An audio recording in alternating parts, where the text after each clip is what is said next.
कैसे हैं आप सब? आई होप आप सब ठीक होंगे, स्वस्थ होंगे और सरकार के नियमों का पालन कर रहे होंगे। आज हम सब्जेक्ट साइंस का वर्कशीट नंबर 74 करने जा रहे हैं 21 जनवरी 2022 की, ठीक है? तो इसमें जो चैप्टर है why do we fall ill, ये चैप्टर नंबर 13 है आपके साइंस का, कॉजेज ऑफ डिसीज, ठीक है। तो इसमें आपने कल भी, अब बहुत दिनों से ये वाला चैप्टर, कोई भी ना वर्कशीट पूरे एक चैप्टर को कवर नहीं कर पाता है, ठीक है। इसलिए पार्ट्स में डिवाइड किए गए हैं। जो इतने पार्ट्स में आपने पहले एक इसी चैप्टर के आपने पहले किए होंगे, कुछ पार्ट्स वर्कशीट में उसमें कवर हुए होंगे, अब इसमें आप देखेंगे, ठीक है। तो आप धीरे धीरे करके कुछ कुछ टॉपिक्स के बारे में आप पढ़ेंगे, ठीक है। ठीक है, तो इसमें सबसे पहले मैं आपको ईजिली वे में मैं समझाती हूँ इस वर्कशीट में दिया क्या है। हाँ, जिज्ञासा दीदी, what are the reason that people suffer from disease. जिज्ञासा दीदी, क्या कारण है जिससे जो बीमारी होती है वो फैलती है, बीमारी होती है, ठीक है। तो उसके बारे में आज हम अच्छे से पढ़ेंगे। इमीडिएट कॉजेज, इमीडिएट कॉज क्या होता है? ये प्रोमिनेंट रीजन है। Diseases causing microbes enter into the body like a virus. When it enters our body causes viral fever or a bacteria causes TB। जो prominent reason होते हैं जिनके through हमें बीमारियां होती है। उसके बाद है contributory causes, एक सेकेंड, हाँ, contributory causes, these are the additional causes which lower immunity and add up the chances of acquiring a disease, ठीक है। तो इसमें क्या है, जैसे कि आपका कारण क्या हो सकता है? आप एक तो लोअर इम्यूनिटी हो सकता है, और बहुत अच्छे से एग्जांपल दिया है। फॉर एग्जांपल मेल न्यूट्रिशन में be a contributory cause for diarrhea in child. Also, poor economic condition of the family of child may be the reason for malnutrition, or it may be lack of personal and community hygiene or unavailability of clean drinking water, ठीक है। तो इसमें ये बताया, आपको सबसे पहले पता होना चाहिए। इसमें एग्जाम्पल ये दिया है कि किसी बच्चे को जैसे कि डायरिया की प्रॉब्लम है, ठीक है। वो कैसे हो जाती है डायरिया? मेल न्यूट्रिशन क्या होता है? जो सही तरीके से जिसको न्यूट्रिशन नहीं मिल रहा हो जितनी उसको ज़रूरत है, ठीक है। गंदा पानी से और गरीबी के कारण क्या होता है, इन सब चीज़ों की सही व्यवस्था ना होने के कारण ये इनको बीमारी होती है, ठीक है। ये डिसीजेस हो जाते हैं, ठीक है। उसके बाद हम देखते हैं, हाँ, इन्फेक्टियस कॉजेज, ठीक है। ये क्या होता है? आप दो देखोगे, immediate causes is of two types. कितने टाइप्स के होते हैं? दो टाइप्स के होते हैं, ठीक है। उसमें आप देखोगे इन्फेक्टियस कॉज और नॉन इन्फेक्टियस कॉज। तो अगर आपने ये देख लिया इन्फेक्टियस, तो इसका अपोजिट हो जाएगा, ये नॉन लिख दिया पहले ही, ठीक है। इन्फेक्टियस कॉज क्या होगा? जब हम किसी एक्सटर्नल रीजन से हम इन्फेक्ट होते हैं, ठीक है। एग्जाम्पल फॉर, पहले आप देखिए डेफिनेशन क्या दी है। Infectious diseases are caused by external reason. These external reason are infectious agent. Infectious agent include four kind of unicellular microbes, ठीक है। जैसे कि एक्सटर्नल, जैसे कि आपने ये देखा होगा, आप ये जो चैप्टर है ना, आपको तो इस साल, मतलब इस साल के पिछले साल के भी बच्चों को बहुत अच्छे से समझ आया होगा, क्योंकि ये करंटली कोरोना वायरस जो है, कोरोना वायरस है, ये क्या इसमें इसी में आएगा, इन्फेक्टियस कॉजेज में, ठीक है। ये क्या है? एक्सटर्नल से ही ना हो रहा है। तो जितने भी चीज़ें हैं जो हमारे बॉडी के अंदर की प्रॉब्लम से नहीं, हम मान लो ठीक भी हैं, लेकिन कुछ ऐसी चीज़ें हैं जैसे कि वायरस, बैक्टीरिया, फंगस और प्रोटोजोआ द्वारा होने वाली बीमारियां, वो हमें एक्सटर्नल इफेक्ट करती है, ठीक है। जैसे कि किसी को मान लो कोरोना वायरस है, किसी को जुकाम है, नॉर्मल भी है, ठीक है। तो वो क्या होगा, अगर हम उसके कांटेक्ट में आएंगे तो हमें भी होगा, ठीक है। क्योंकि ये क्या हो गया, इन्फेक्टियस कॉजेज में ही आ जाएगा क्योंकि ये एक्सटर्नल रीजन से होता है, ठीक है।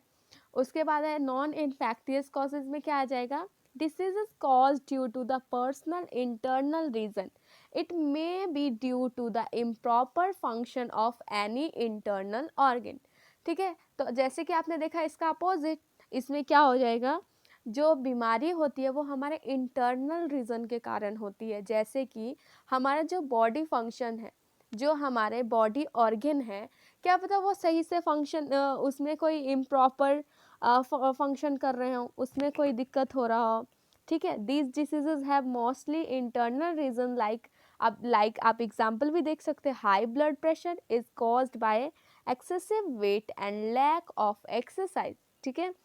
तो आप देख सकते हो नॉन इफेक्टिव कॉजेज जो हमारे इंटरनल से इफ होते हैं, इंटरनल ऑर्गन में कोई कमी हो, हमारे सेल में, हमारे इंटरनल ऑर्गन जो हमारे अंदर, उसके बारे में और आगे हम देखते हैं, ठीक है।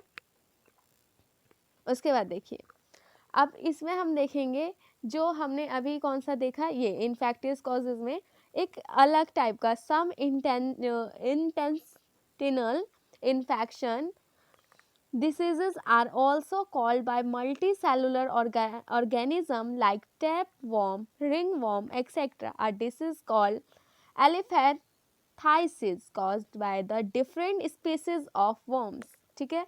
तो ये जो होता है इंटेस्टाइनल इन्फेक्टियस डिसीज है, ये किसके द्वारा होता है, multicellular organism like tapeworm, ठीक है। आपको यहाँ पे ड्राइंग में दिख रही होगी डायग्राम, रिंग्स वॉर्म एक्सेट्रा, और इस बीमारी का नाम क्या है, एलिफेंटाइसिस, ठीक है, cause by a different species of worm. तो इसमें भी इसी यही चीज आएगा, जैसे कि अभी हमने देखा एक वायरस, बैक्टीरिया, प्रोटोजोआ, उसके बाद एक ये हो जाएगा, ठीक है। उसके बाद आप खुद ही देख सकते हो इसमें, जैसे कि कुछ चीज़ें जो होती है ना, आगे दूसरे वाले हमने क्या देखा था, नॉन इन्फेक्टियस कॉजेज, ठीक है। तो इसमें हम देख सकते हैं, इसमें हम देख सकते हैं जी कैसे होता है, कुछ चीज़ें जो होती है ना प्रॉब्लम, जो हमारे जेनेटिक से भी आ जाती है, ठीक है, वो हमारे इंटरनल प्रॉब्लम होती है, ठीक है, जो अभी मैंने बता दिया, ठीक है। तो आप 4 क्वेश्चन आपको दिए गए हैं, ये आपको ट्राई करना है, पहले आप खुद से एक बार क्वेश्चन पढ़िए और उसके बाद आप खुद से इसमें ढूंढिए, इसी में होगा आंसर, और उसके बाद आप आंसर देखिए, ठीक है। तो क्वेश्चन दिए हुए हैं ये, What are the two basic reasons that cause diseases in our body? Explain with an example. ठीक है। तो अभी जो हमने ये पढ़ा, जो मैंने शुरुआत में ही पढ़ाया था, immediate causes, it is a prominent जो reason when diseases causing microbes enter into the body, like a virus when it enter our body causes viral fever, और a bacteria क्या करता है, cause TB. Second, contributory causes. These are the additional causes which lower immunity and add up the changes of acquiring a diseases. For example, ठीक है। तो दूसरे वाले में आपने कैसे देखा था, आपने बहुत बड़ा, जैसे कि इम्यूनिटी आपका लोअर है, उससे भी बहुत ज़्यादा इफेक्ट, कारण कारण क्या होता है इसका ये, और ये किसके कारण होगा, for example poor economic condition of the family of child में be reason for malnutrition. अभी मैंने बताया मेल न्यूट्रिशन का मतलब ये हुआ, किसी चीज़ को जितनी न्यूट्रिशन चाहिए उतनी चीज़ें नहीं, उसको न्यूट्रिशन नहीं मिल पा रही, और इकोनॉमिक कंडीशन मतलब अगर कोई पुअर है, ये भी कारण हो सकता है। नेक्स्ट देखेंगे, why हाँ, why do we say that infectious diseases are caused by external reason? Give example. Answer, we say that infectious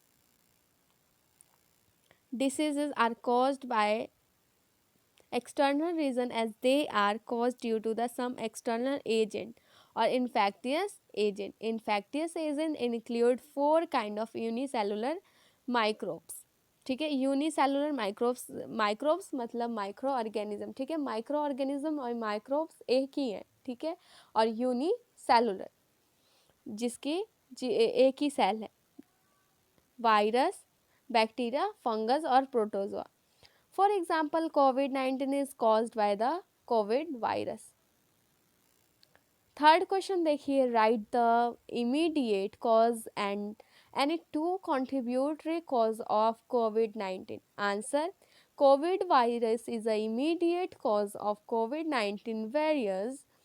Various contributory causes include not using mask and sanitizer, not maintaining social distancing, etc. ठीक है। Question number fourth, ये जो last है वो देखेंगे। Why do we say that non-infectious diseases are caused by internal reason? Give examples. Answer: non-infectious diseases caused due to the person internal reason.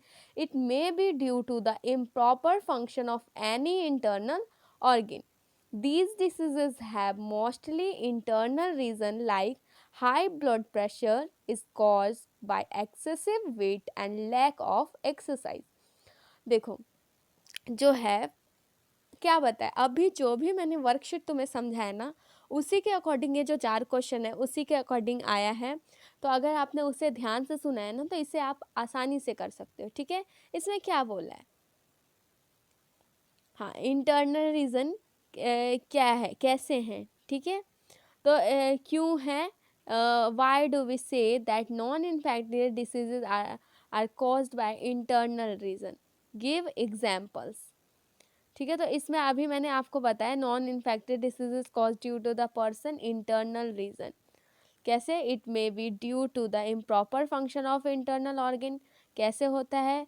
जो improper तरीके से, सही तरीके से फंक्शन नहीं कर रहे होते हैं उनके आंतरिक ऑर्गन, जो भी होता है, ठीक है, अंदर। These diseases have mostly internal reason, like जैसे कि high blood pressure caused by the excessive weight and lack of exercise ना, एक्सरसाइज की कमी, व्यायाम की कमी, और वेट जो होता है एक्सेसिव वेट के कारण। ठीक है, तो ये 4 क्वेश्चन दिए गए हैं, ये बहुत बहुत इम्पॉर्टेंट भी है। तो आप इस चैप्टर को एक बार पढ़ लीजिएगा ताकि आसानी से हो जाए। Please subscribe my YouTube channel and like this video, and इसे शेयर करना ना भूलें, ताकि ज़्यादा से ज़्यादा बच्चों को ये वीडियो पहुंच सके। Study with Aditya Singh. Thank you for watching this video. Have a nice day.